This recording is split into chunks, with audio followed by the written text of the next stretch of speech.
Audio on demand from Vision Christian Media. Exploring faith and the future.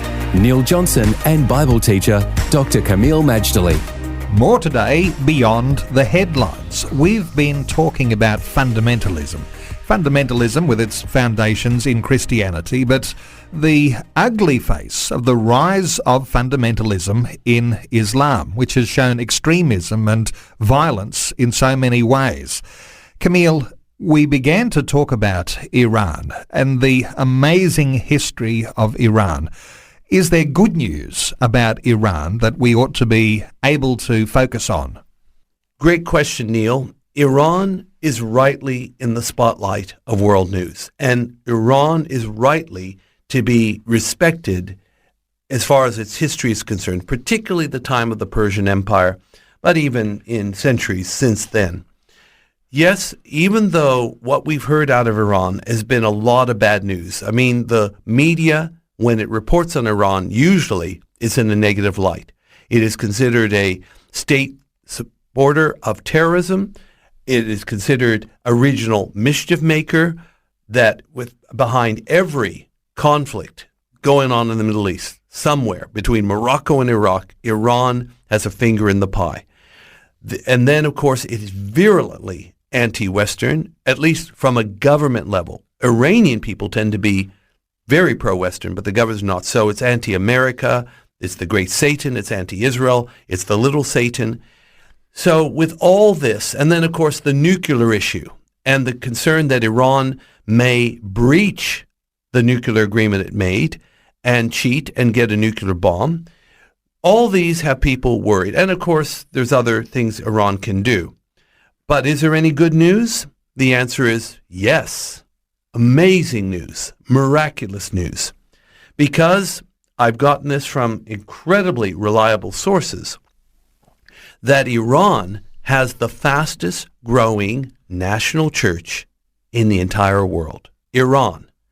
It used to be China that had the fastest growing national church in the world, and China still has a growing church, but Iran per capita has eclipsed it.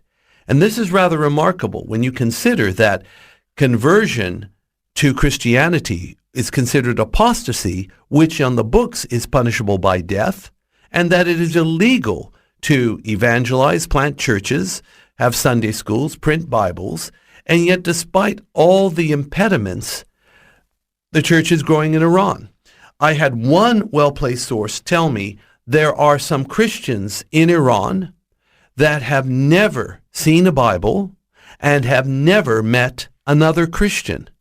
However, thanks to social media, internet, and all the interconnectedness that brings, they have come to faith.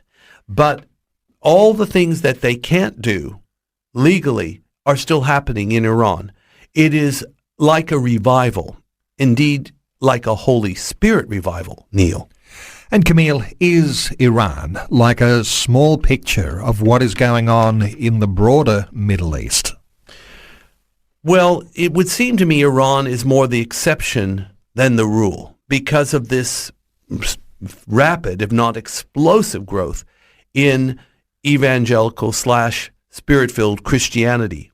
This kind of growth is not seen elsewhere in the Middle East.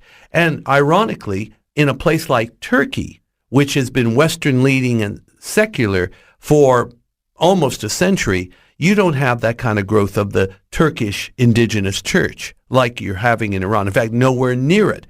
So no, I would say Iran at this point is the exception, but at the same time, Iran is designed for leadership and influence, and it's very possible that in this area, namely the growth of the church, it could eventually have influence in the rest of the Middle East.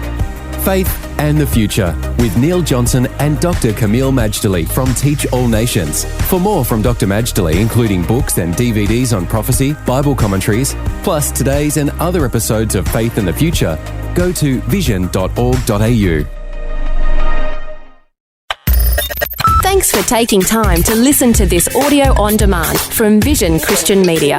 To find out more about us, go to vision.org.au.